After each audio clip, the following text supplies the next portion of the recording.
Hello and welcome to my video for top 10 old school artifacts.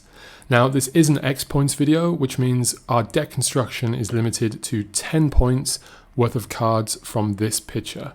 If you'd like to find out more about this awesome format, please check the description below.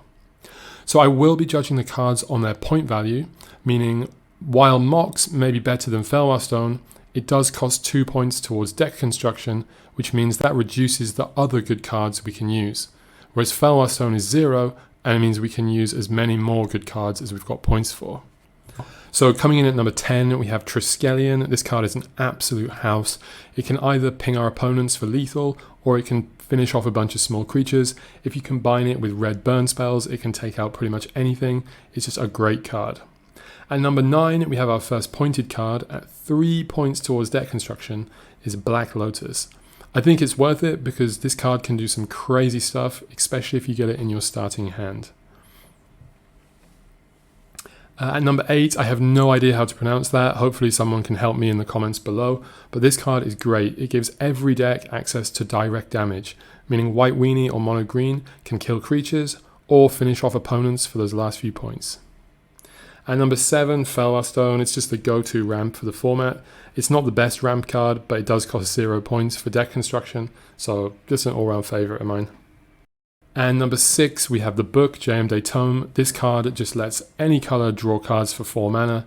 It's a super powerful effect, and if you've ever played with it or against it, you understand how good it is. So coming in at number 5 is Su-Chi. Now, you might not have been expecting this one, but this card is incredible.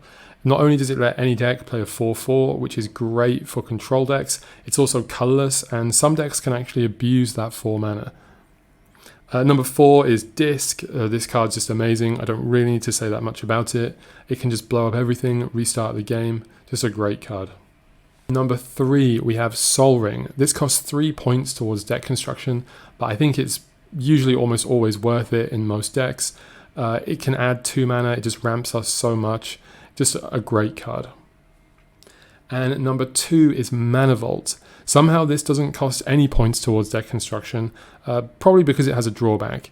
It doesn't go in every deck, but the decks that can use it absolutely abuse it, and it's an amazing, amazing card. So I want to shout out to all the artifacts I couldn't mention. Maybe they're just not quite there, or they cost too many points for deck construction. If you have a different list, then please comment below. I'm really curious what people think are the best top 10. There's so many things to choose from. So number 1, maybe obvious, is Chaos Orb. It costs 0 points towards deck construction. It goes in every single deck. It kills anything. It's amazing.